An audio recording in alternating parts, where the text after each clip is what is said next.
when you think of heroin, you think straight away of injecting, but there's another form of using heroin, which a lot of people do, and that's smoking it on the foil. Okay.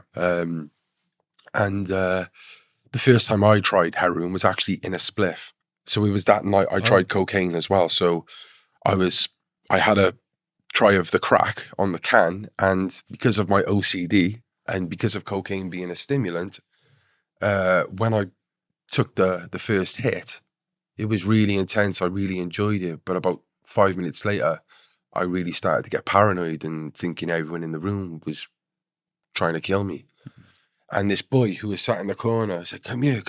And he had a spliff in his hand and he said, have a puff of this. And I was like, nah, mate, like I don't smoke weed no more. See, that'll make me even worse. He went, no, it's laced with gear, meaning heroin. And I looked at him and the way I looked at him, he went, no, don't be silly. You won't get addicted. You've got to smoke it for like a week straight to get an actual addiction.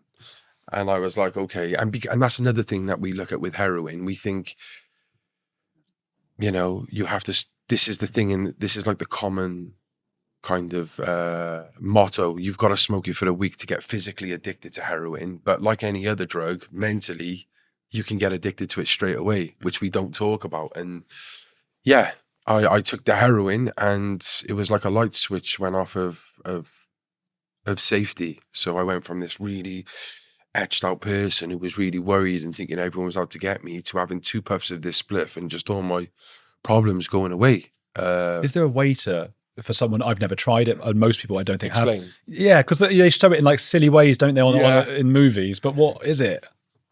It is really hard to explain.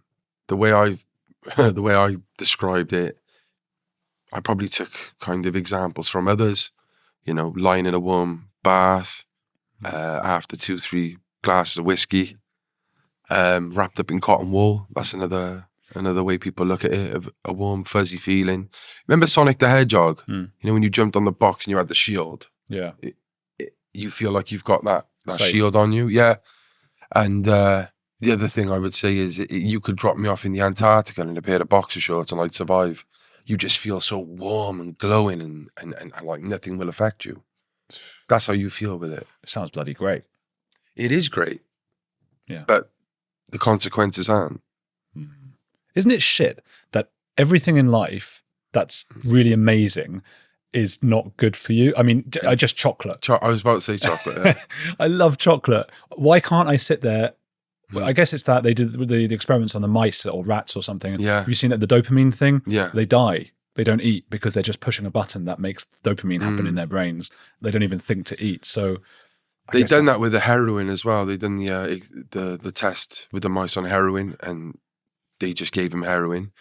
And then what they did was they put like activities and other things in the cage, let's say, to prove that these mice, like if you actually give someone something to do, they will not just choose the heroin sort of thing. I think that's what it is. Maybe don't quote me on that, but I think that is what it is.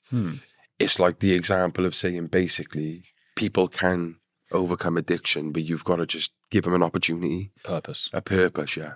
Bloody hell.